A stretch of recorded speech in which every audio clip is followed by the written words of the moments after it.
नीट पेपरफुटी प्रकरणात सीबीआयची मोठी कारवाई. पुण्यासह दिल्लीतून सूत्रधारांना केली अटक. एकूण अटक आरोपींची संख्या 9 वर. पेपर कसा फुटला? सीबीआयच्या तपासात काय खुलासा? देशभरात गाजत असलेल्या नीट पेपरफुटी प्रकरणात सीबीआय कारवाईत 2 मोठ्या अटकेच्या कारवाई करण्यात आल्यात.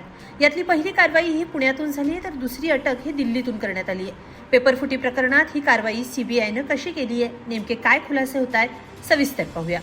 पेपरफुटी प्रकरणाचा तपास करणाऱ्या केंद्रीय अन्वेषण विभाग म्हणजे सीबीआयनं मुख्य सूत्रधार पी.व्ही. कुलकर्णी याला पुण्यातून अटक केली, तर आणखी एका मुख्य सूत्रधाराचा पर्दाफाश करत सीबीआयनं पुण्यातल्या वनस्पतीशास्त्राची वरिष्ठ शिक्षिका मनीषा गुरुनाथ मांढरे हिला दिल्लीतून अटक केली आहे. मुख्य सूत्रधार कुलकर्णी हा मूळचा लातूरचा रहिवासी आहे.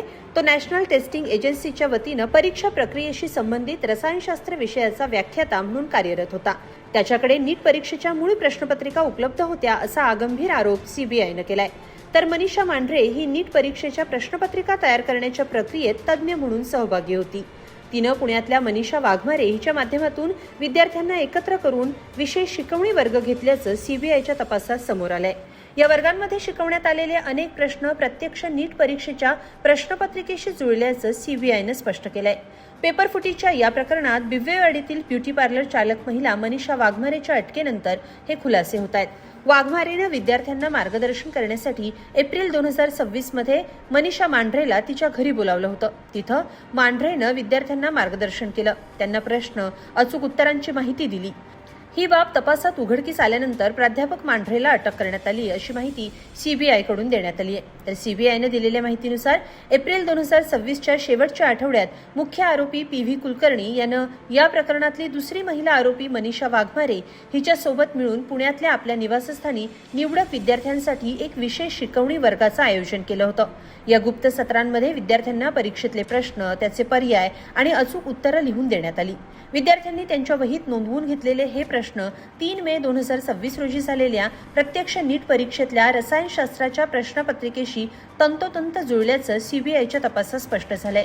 या विशेष सत्रांमध्ये सहभागी होण्यासाठी विद्यार्थ्यांकडून मध्यस्थांमार्फत लाखो रुपये उकळण्यात आले.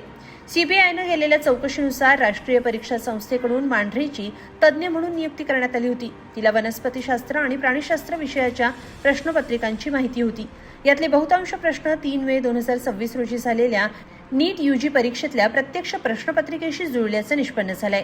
या प्रकरणात यापूर्वी मनीषा वाघमारे, अहिल्यानगर जिल्ह्यातल्या राहुरी इथला धनंजय लोखंडे यांना अटक झाली आहे. लोखंडेच्या संपर्कातून पुणे कनेक्शन समोर आल्यानंतर सीबीआयनं तपासाची सूत्र वेगानं हलवली. मुख्य सूत्रधारांव्यतिरिक्त पुण्यातल्या अभियांत्रिकी शाखेतल्या एका विद्यार्थ्यालाही चौकशीसाठी ताब्यात घेण्यात आलं होतं, मात्र चौकशीनंतर त्याला सोडून देण्यात आलं. पेपरफुटीच्या या प्रकरणात आतापर्यंत दिल्ली, जयपूर, गुरुग्राम, नाशिक, पुणे आणि अहिल्यानगर इथून एकूण 9 आरोपींना अटक करण्यात आली आहे. यापैकी 5 आरोपींना न्यायालयात हजर करण्यात आलं. सखोल चौकशीसाठी 7 दिवसांची पोलीस कोठडी त्यांना सुनावण्यात आली. गुरुवारी अटक करण्यात आलेल्या 2 आरोपींना पुणे न्यायालयात हजर करून ट्रान्झिट रिमांड घेण्यात आली आहे. त्यानंतर त्यांना पुढच्या कारवाईसाठी दिल्लीला हलवण्यात आलं. दरम्यान या प्रकरणात अटक करण्यात आलेली आरोपी मनीषा वाघमारे हिचा पती डेंटिस्ट आहे. तिच्या पतीचं बिबवेवाडीत रुग्णालय आहे. वाघमारेच्या डॉक्टर पतीची या प्रकरणात सीबीआयकडून चौकशी करण्यात येणार आहे.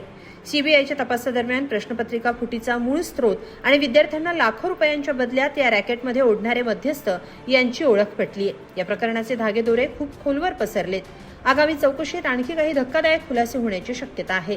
या सगळ्याबद्दल तुम्हाला काय वाटतं? कमेंटमध्ये नक्की लिहा आणि lokmat.com ला सबस्क्राईब करा. धन्यवाद.